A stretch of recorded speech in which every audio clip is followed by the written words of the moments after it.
Hey guys, welcome back to my channel, and it's Deb C, and the place to be, it's Deb C. Bloop, that's me. Boop, Deb C. Deb and her bingo arms, but guess what? It is so hot, and I don't care. If somebody doesn't like my fat arms or my bingo arms, then they don't have to look at them. So there we go. Okay, so I saw 2 movies this week. I saw Disclosure Day on my birthday, and yesterday, on Wednesday, I saw the second movie. That is what I'm going to be talking about today, is Leviticus. And it's how many A24 movies did I see this year? I saw 3 A24 movies. The drama. What was the other ones? The drama, Backrooms, and Leviticus. Okay, so Leviticus, it's a whole bunch of things rolled up in one. It's an Australian coming of age, romantic, supernatural horror movie. That is a lot. It stars, there's no big names in it, but that doesn't really even matter. It stars Joe Bird as Name, and Stacey Clausen as, what was I gonna say, Reagan, as Ryan.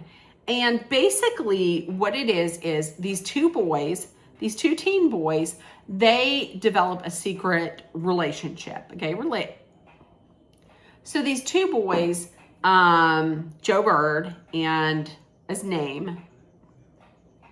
Okay, so what is this about? Well, 2 teen boys, Name, played by Joe Bird, and Stacey Clausen, who plays Ryan. They develop a romantic relationship, and Name is new in town. So they develop a romantic relationship. It's discovered then by their deeply conservative Christian community, and that they in turn subject each of the boys to a ritual that first it was said that it's like a gay conversion therapy. It's like this ritual performed by this old man, this deliverance ceremony or something like that. But what it does is it produces a violent, unseen entity. It's unseen and it's invisible to everybody else, but it's very much seen by each of the boys. And the entity takes the form of the one person that they desire the most. So for Name, it is Ryan, and for Ryan, it is Name. And it just hunts them down. This movie was very good. I won't say that it was my favorite horror movie this year, but it was good. It was very good. Right off the bat,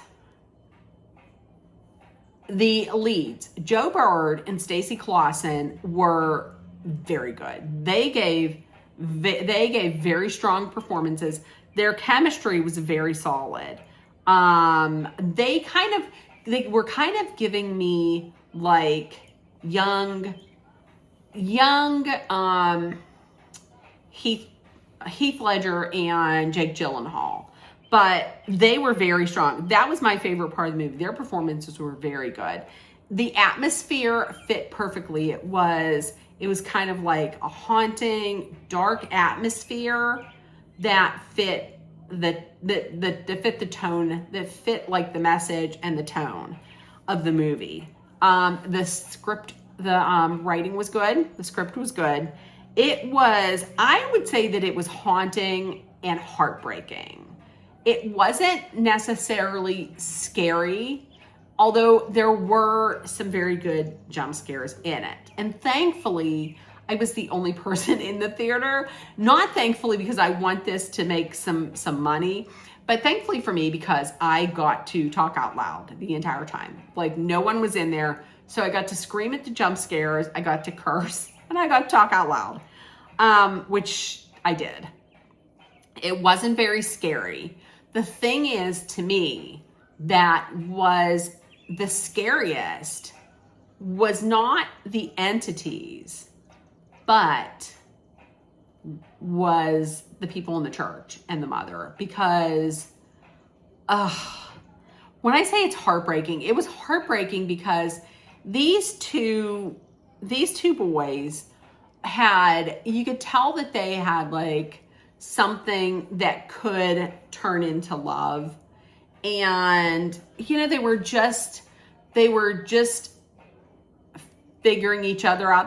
Maybe they were just figuring themselves out, and dealing with their emotions, and then finding someone that they were deeply attracted to and deeply connected to, only for that person to come back and be the thing that terrorizes them. And what this religious community wanted was, they did that because they wanted to scare them. They would rather see their kids alone. Like, they would rather see their kids living in fear and alone than be with someone who they love, even if it's someone who's the same sex as them. And the themes in this movie was religious trauma, homophobia, guilt, shame,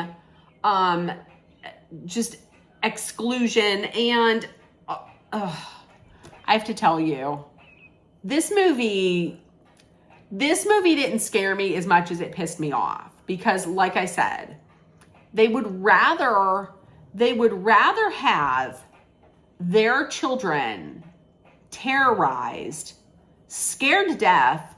And in one instance, one of the guys who was terrorized by an unseen entity died, and they would almost rather that than their sons come out as gay.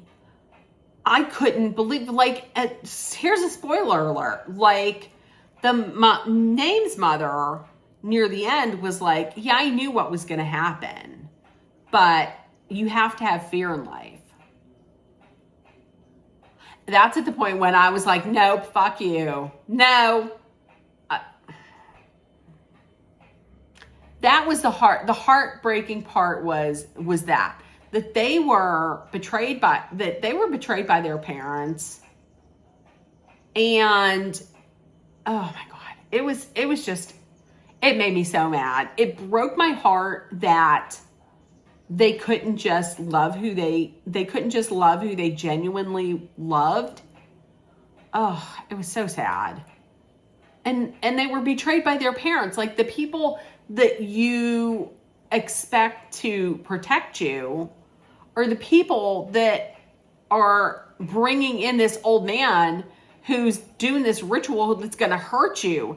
And Name at one point was like, can you find the man and have him reverse it? And she's like, no, I knew what was going to happen. Fuck that. You got to be kidding me. And like I said, it's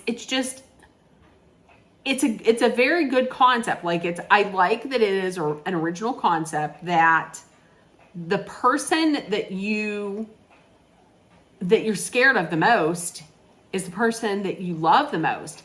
And another thing I liked about this movie was you were always guessing, like, wait a minute, is the person on the screen the real Ryan or the real Name, or is it the entity? You never knew, because when they showed the entity, when you could see it, it didn't look any different from the real person. So that's why I was loudly saying, wait a minute, is that the real one? Is that the entity? What is that? So it was very good. It was a runtime of a little over an hour and a half. I kind of wished maybe it had a little bit of a longer runtime. But I thought it was very good. My first favorite horror movie of the year was obsession. However, I would put this in at number 2. I thought it was very well done. I am going to be giving Leviticus I'm going to give Leviticus a 4 out of 5. If you're nervous about it being a horror, it's not that scary. So there are some jump scares. It's really not that scary at all. So I would give it a 4 out of 5. I would also say that if you want to see it, maybe go see it sooner rather than later, because it was not near the top of the box office.